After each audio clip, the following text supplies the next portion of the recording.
శ్రీమాత్రే నమ. జై గురు దత్తాత్రేయ నమ. ఈ వీడియోలో మనం మే 16వ తారీఖు మధ్యాహ్నం సుమారు 2 గంటల ప్రాంతంలో కుంభరాశిలోకి మారుతున్నటువంటి రాహుగ్రహ ప్రభావం ఏ విధంగా ఉండబోతుంది అని పరిశీలించినప్పుడు మరి సుమారుగా 18 నెలలు తర్వాత గ్రహం ఈ రాహుగ్రహం మారడం జరుగుతూ ఉంటుంది. అంటే 18 నెలలకు ఒకసారి రాహు మారుతూ ఉంటాడు. ఆ ప్రయత్నంలో కుంభరాశిలోకి రావడం జరిగింది. అంటే కుంభరాశిలో రాహు మారిన టైంకి ఎటువంటి గ్రహాలు లేవు. ఆ కారణం వల్ల రాహు స్వతంత్రంగా తన ఫలితాన్ని ఇవ్వడం జరుగుతూ ఉంటుంది.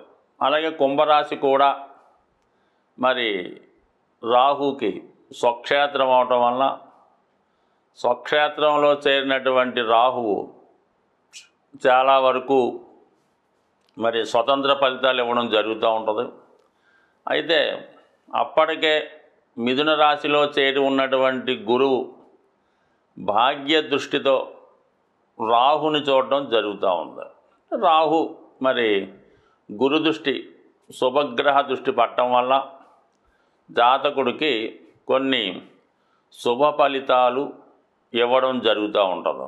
అంటే గురువు ఫలితాలు కూడా కొంతవరకు రాహు ఇచ్చే ఫలితాల్లో కలిపి ఇవ్వడం జరుగుతూ ఉంటుంది. అది ఏ విధంగా ఒకసారి చెప్పడం జరుగుతుంది.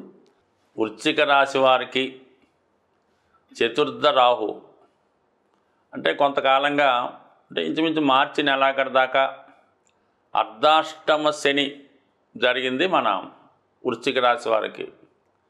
ఇంకా అర్ధాష్టమ శని వెళ్ళిపోయింది అనుకున్నటువంటి 45 రోజుల్లోనే మరి మనకి రాహు చతుర్థ భావంలోకి వచ్చి ఇంచుమించుగా అదే ఫలితాన్ని ఇవ్వడానికి సిద్ధంగా ఉండడం జరిగింది.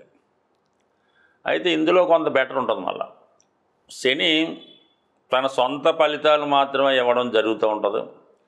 రాహు ఏం చేస్తాడంటే ఇతర గ్రహాల యొక్క ఫలితాన్ని, అంటే ఏదన్నా గ్రహం చూస్తుంటే దాని ఫలితాన్ని, ఏదన్నా గ్రహం వచ్చి కలిస్తే దాని ఫలితాన్ని, ఇవన్నీ లేనప్పుడు తను ఏ నక్షత్రంలో ఉంటే ఆ ఫలితాన్ని ఇవ్వడం జరుగుతూ ఉంటుంది. సో అందువలన ఏంటంటే శని కన్నా రాహు చాలా విషయాల్లో బెటర్గానే ఉంటాడు. సో ఇప్పుడు ఏమైందంటే 4వ స్థానంలో రాహు రావడం వలన ఇది విద్యార్థులకి హాస్టల్లో ఉండి చదువుకోవడానికి కారణం అవుతుంది. అంటే చదువులో చాలా వరకు సరిగ్గా శ్రద్ధ పెట్టకపోవడం, ఇష్టం వచ్చినట్టుగా అల్లరి చిల్లరగా తిరగడం వల్ల బలవంతంగా అయినా హాస్టల్లో వేయడం మంచిది. అక్కడైనా సవ్యంగా ఉంటాడా లేదా అన్న విషయాన్ని కంపల్సరిగా తల్లిదండ్రులు గమనించవలసి ఉంటుంది. నెంబర్ 2 ఏంటంటే మీ యొక్క స్థిరాస్తి ఏదన్నా ఉంటే అది జాగ్రత్తగా దాన్ని గమనించవలసి ఉంటుంది. ఇతరులు కబ్జా చేయడం, లేదంటే దాని డాక్యుమెంట్స్ ఏదన్నా ఫేక్గా సృష్టించి ఏ బ్యాంకులోనో తాకట్టు పెట్టడం లాంటివి జరగవచ్చు. అందుకని మీ స్థిరాస్తి విషయంలో జాగ్రత్తగా ఉండడం మంచిది. దాని మీద ఒక కన్నేసి ఉంచాలన్నమాట. దాని తర్వాత ఫర్దర్ ఆప్షన్ ఏంటంటే మీరు ఉంటున్నటువంటి గృహంలో ఏదైనా మరి కొంత ఇబ్బందికరమైనటువంటి సంఘటనలు జరగవచ్చు. ఏదైనా కొంతమంది బంధువులు తరచూ మీ గృహాన్ని విజిట్ చేసి ఏదో ఇబ్బంది పెట్టే ప్రయత్నం చేయడం, ప్రశాంతమైనటువంటి మీ జీవితంలో భార్యాభర్తల మధ్య, తల్లి కొడుకులు తండ్రి కొడుకుల మధ్య విభేదాలు సృష్టించే ప్రయత్నాలు జరగడం జరుగుతుంది. అంటే ఇతరులు మీ కుటుంబం మీద దృష్టి పెట్టి ఏదో విధంగా దాన్ని స్పాయిల్ చేద్దామనే ప్రయత్నం చేస్తూ ఉంటారు.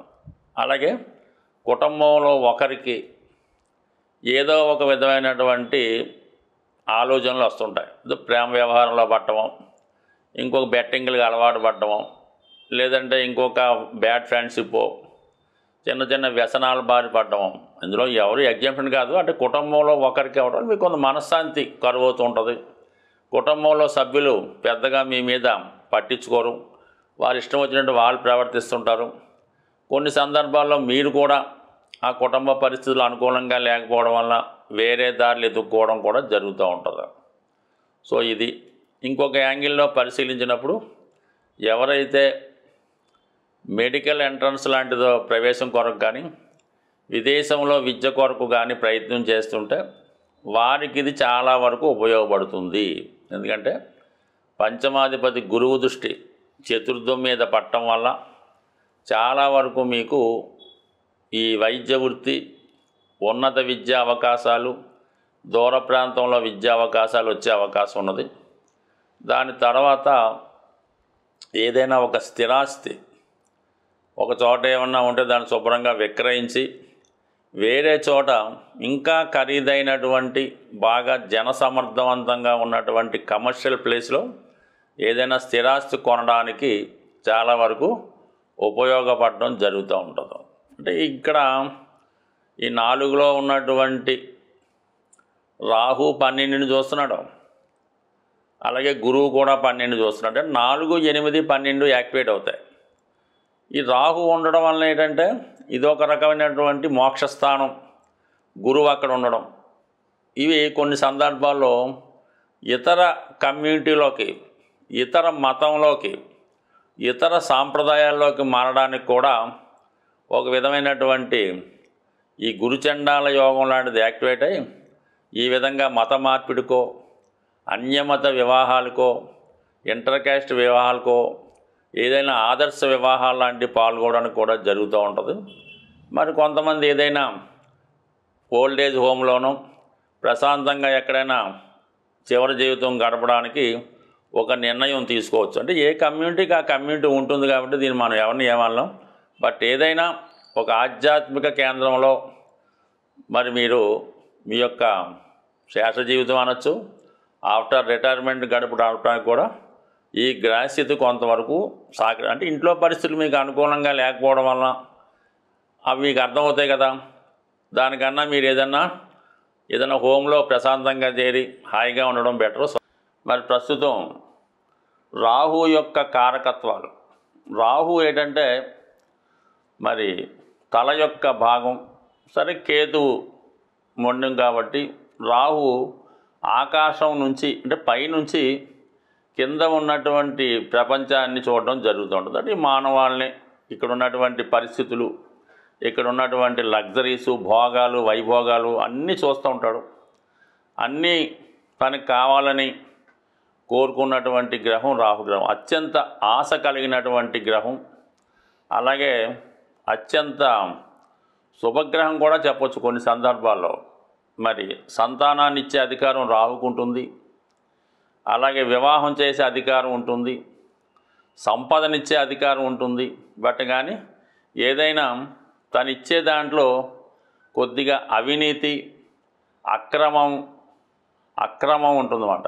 ఏది కూడా చట్టానికి లోబడి ఇవ్వడం జరగదు. అంటే అర్హత లేని వాడికి విశేషంగా ధనం ఇస్తూ ఉంటాడు. అలాగే ధనం సంపాదించే విషయంలో ఎటువంటి న్యాయ విచక్షణ లేకుండా ధనం సంపాదించడం జరుగుతూ ఉంటుంది. ఈ మధ్యకాలంలో సాధారణ వ్యక్తులు కూడా కోట్లాది రూపాయలు సంపాదించడం, చిన్న చిన్న ఉద్యోగులు కూడా కోట్లాది రూపాయలు వెనకేసుకోవడానికి కూడా రాహుగ్రహమే కారణం అవుతూ ఉంటుంది.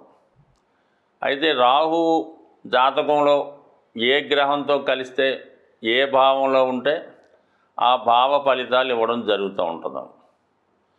రాహు శుక్రగ్రహంతో కలిసినప్పుడు జాతకుడు విశేషమైనటువంటి శృంగార జీవితాన్ని, భోగాల్ని, వైభోగాల్ని, అలాగే ఖరీదైన జీవితాన్ని అనుభవిస్తూ ఉంటాడు. అలాగే ఖరీదైనటువంటి అలవాట్లు కూడా ఉంటాయి.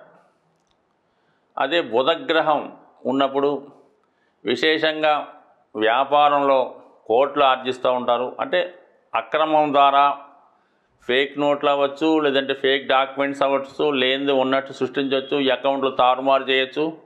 ఈ విధంగా కృత్రిమమైనటువంటి సంపద సృష్టించడం జరుగుతూ ఉంటుంది.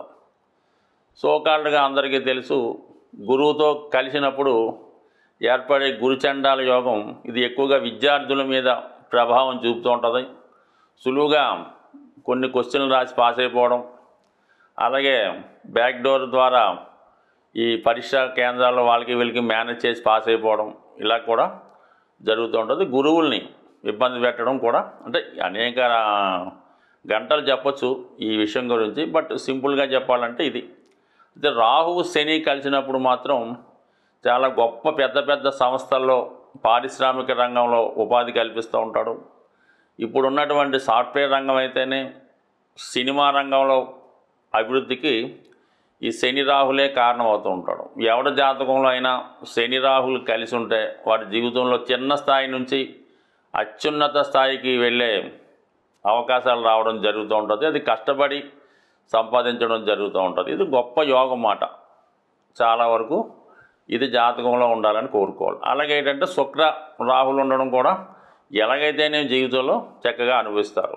ఇంకా అందరికీ తెలుసు, రవి చంద్రులతో రాహు ఉన్నప్పుడు అది ఒక గ్రహణ యోగంగా ఏర్పడి జాతకుడి యొక్క మంచితనాన్ని మరుగున పెడుతుంది. పిల్లల వల్ల ఇబ్బంది పడుతుంటారు. బట్ ఏదైనప్పుడు కూడా ఏ గ్రహం ఫలితం ఇచ్చినా ఇవ్వకపోయినా రాహు మాత్రం కంపల్సరీగా ఫలితం ఇవ్వడం జరుగుతుంది. ఇప్పుడు వచ్చినటువంటి ఈ గ్రహస్థితి ఇంచుమించుగా గ్రహాలన్నీ కూడా రాహు కేతువుల మధ్య ఏర్పడి ఒక విధమైనటువంటి కాలసర్ప దోషం లాంటి దోషం ఏర్పడింది. అయితే చంద్రగ్రహం బయట ఉండడం జరిగింది. మళ్ళా కొన్ని రోజుల్లో చంద్రుడు కూడా ఈ గ్రూపులో చేరడం జరుగుతుంటుంది. కాబట్టి మరి ఈ సమయంలో జన్మించిన వారి మీద కూడా ఈ గ్రహ ప్రభావం, ఈ రాహుకేతు ప్రభావం ఎక్కువగా ఉంటుంది. కాబట్టి సో ఏదైనా ఈ రాహుకేతువులు ఎంత శుభాన్ని ఇస్తాయో అంత ఇబ్బందిని కూడా పెడుతుంటాయి. అది జాతకుడు తనను తాను ఉపయోగించుకొని గ్రహాల్ని ఏ విధంగా సంతృప్తిపరచాలో, ఏ విధంగా నడిస్తే శుభ ఫలితాలు ఇస్తే తెలుసుకొని గ్రహాలకు అనుగుణంగా జాతకుడు నడిచినప్పుడు మరి గొప్ప ఉన్నత స్థాయికి జాతకులు వెళ్ళడం జరుగుతూ ఉంటుంది.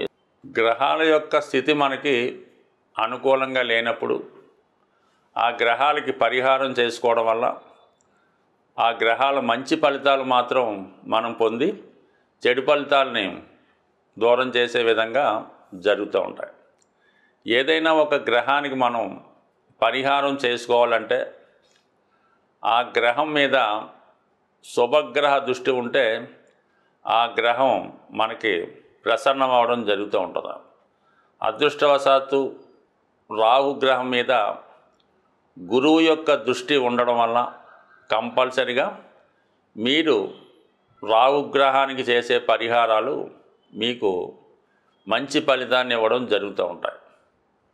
ది బెస్ట్ రెమెడీ రాహుకి ఏంటంటే ముందు మీకుగా మీరు మీ యొక్క ఖర్చులు, మీరు వాడే వస్తు వాహనాలు ఒక్కసారి పరిశీలించండి.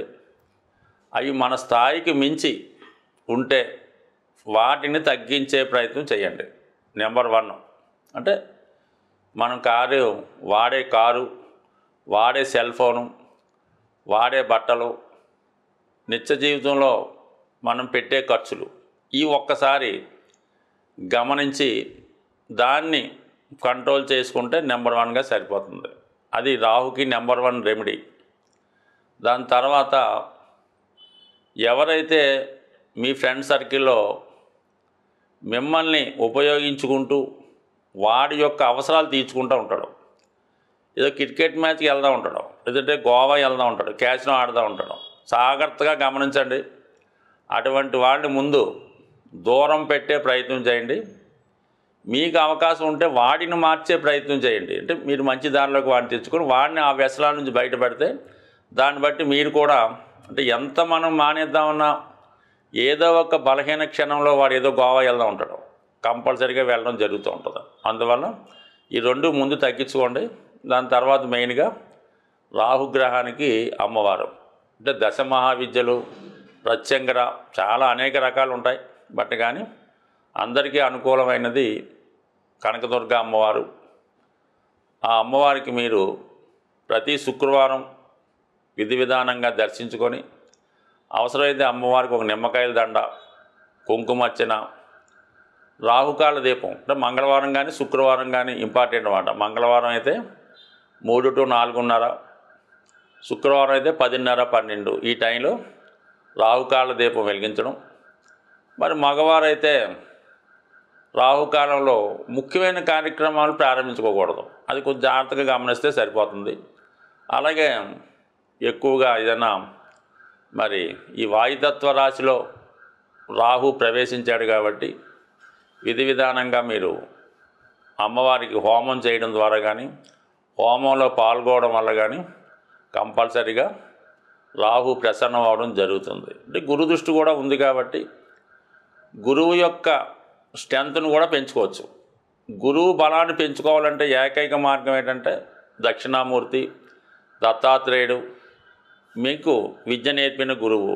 ఇవన్నీ మన వల్ల కాదంటే చక్కగా గోశాలకు వెళ్ళడం, మీ యొక్క బరువు ఎంత ఉందో అక్కడ చూపించుకోవడం, ఆ బరువు తగ్గట్టుగా ఆవులు తినే ఏదైనా బెల్లం కానీ, శనగలు కానీ, నవధాన్యాలు కానీ, గడ్డి కానీ ఆ గోశాలలో డొనేట్ చేయడం వల్ల మళ్ళీ మీరు కొత్తగా జన్మ ఎత్తితే ఏ విధంగా ఉంటుందో అంత బలమైనటువంటి ఫలితాన్ని మీరు తులాభారం ద్వారా గోశాలలో డొనేట్ చేయడం వల్ల కంప్లీట్గా మీ జీవితం మారుతుంది. అది రాహుకే కాదు, మీరు ఎటువంటి దీర్ఘకాలిక అనారోగ్య సమస్యలతో బాధపడుతున్నా, లేదా ప్రాబ్లమ్స్ ఉన్నా, విభేదాలు ఉన్నా, వివాహం జరగకపోయినా మరి ఆ గ్రహం ఏదో చూసి ఆ గ్రహానికి సంబంధించిన వస్తువు తులాభారంగా గోశాలలో ఇవ్వడం వల్ల అతి శీఘ్రంగా మీకు ఫలితం వచ్చే అవకాశం ఉంది. స్వస్తి.